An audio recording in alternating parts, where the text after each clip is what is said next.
Deciding on a good drop spot is one of the most important things you can do before jumping in the battle bus. Dropping in at the same spot every game will get you familiarized with floor and chest loot, along with better positioning to win more spawn fights. We brushed over this topic in one of our previous episodes, and it really got me thinking. Thus, a new video for you guys is born. What's good, everybody? It's Dan, and today we're going over the top 10 named drop spots.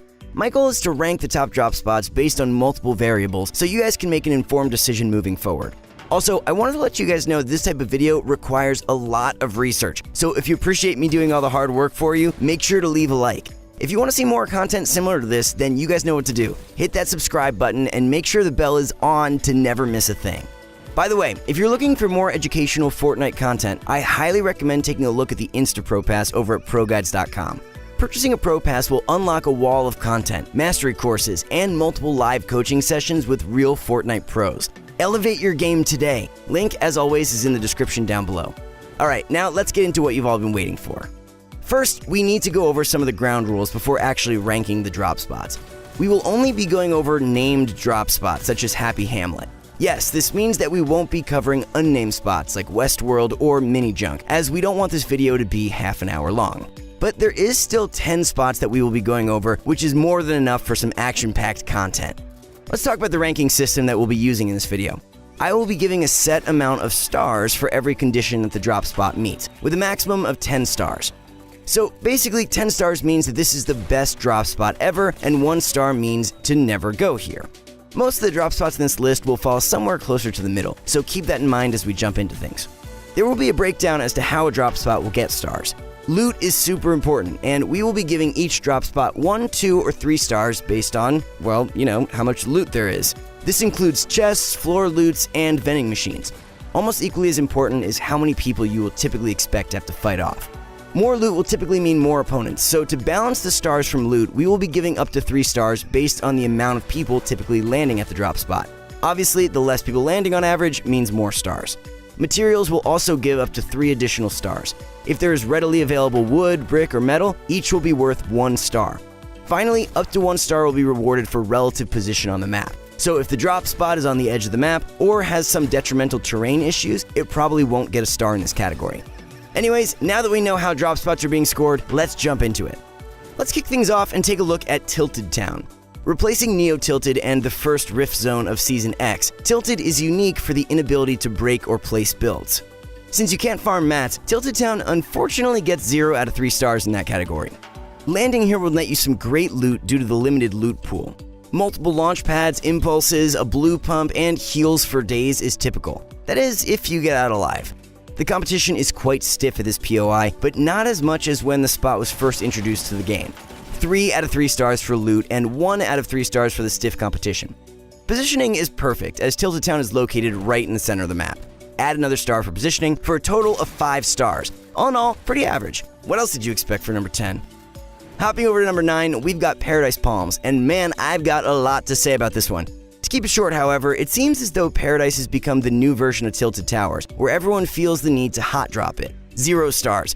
If you're looking to go somewhere safe and quiet, this ain't it. Materials are quite solid, yet nothing to fawn over.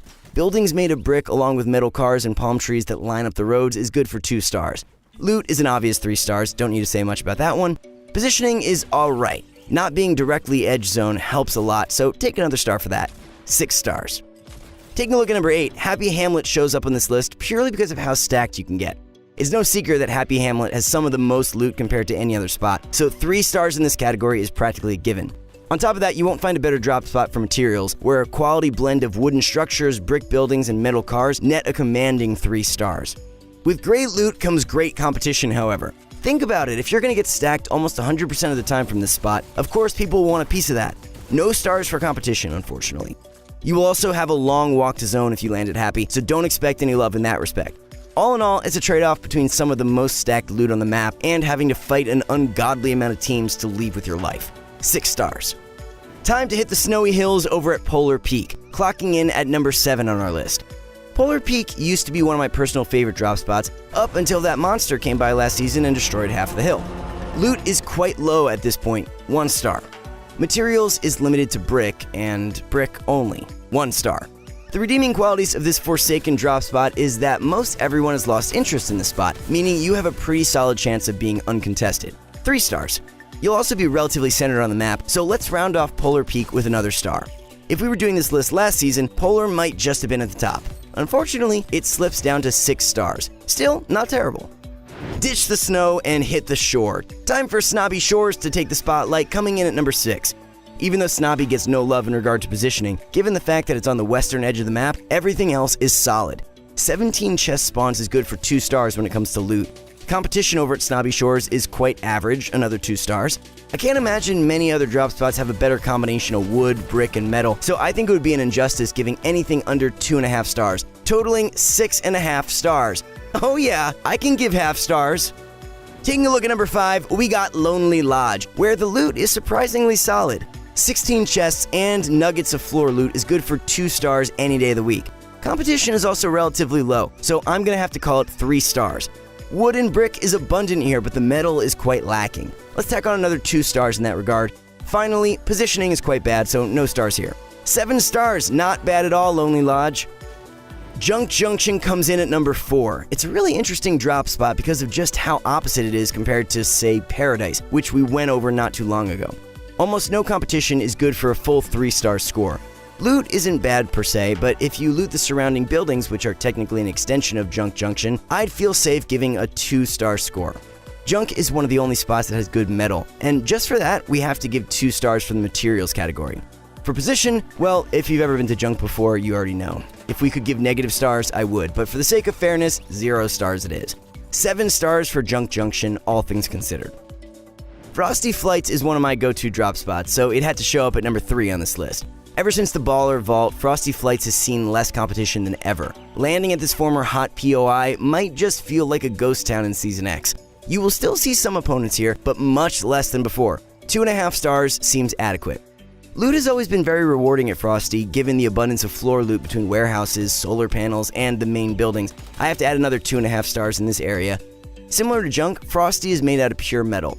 Although you'd be hard-pressed to find huge wood or brick resources here, metal is one of the hardest resources to acquire. And don't forget that there's a wood forest surrounding all of Frosty. 2 stars for materials, but 0 stars for positioning, of course. Have you ever tried foot rotating out of Frosty? A nightmare to say the least, but still good for 7 stars.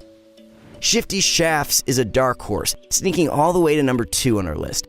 Shifty is easily overlooked as a drop spot, but that's why it's so solid. Given that it doesn't get a lot of looks, you could easily give this drop spot 2.5 stars for the competition, or should I say lack thereof. Materials is all around very solid, with wooden trees, scattered rocks, and lines of metal railroads to boot. You can't say this spot is deserving of anything less than 2 stars. Loot is also above average given the 2 houses to go along with the shafts. Another 2 stars in this category is quite fair. Also, something to consider. Would you rather have above decent loot with less people to fight, or better loot with a wave of people to fend off? Personally, I'd go for the former. Finally, Shifty is one of the more centered POIs, so I definitely feel safe giving it 1 more star. 7.5 stars. And the moment you guys have all been waiting for, showing up at number 1 is Fatal Fields. You guys probably weren't expecting to hear this one, myself included, but there is a really strong case to be made for Fatal, and you'll have to hear me out. With the removal of Season 9's slipstreams and drones, Fatal Fields has become a far less popular land spot, especially in team playlists. Given that Trios is the competitive playlist of choice at the moment, it's really important to consider. This spot goes uncontested so many times in Trios that it's not even funny. Needless to say, I'm giving it a 3-star rating. You'll find yourself forgetting that spawn fights were even a thing. Materials are a whole different beast, and one that Fatal excels in. With 2 rock pits and 2 mini forests surrounding the outskirts of Fatal, you're looking at max wood and brick easily. Not only that, but you'll have enough to get your entire team up to max wood and brick, since there's just that much available. I want to give 3 stars just for that alone, but since the metal isn't too abundant, we can settle with 2. The loot is also something that people often overlook.